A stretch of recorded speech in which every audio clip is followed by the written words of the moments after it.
走一场阳台对吧？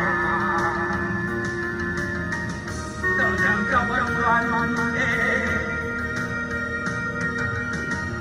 爱人啊，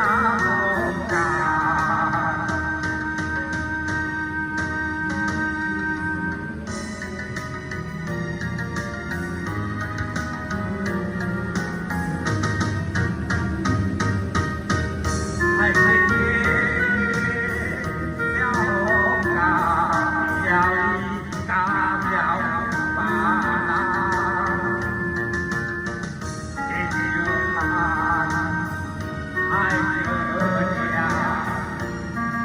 bảo lòng trên thân ngoại nhiều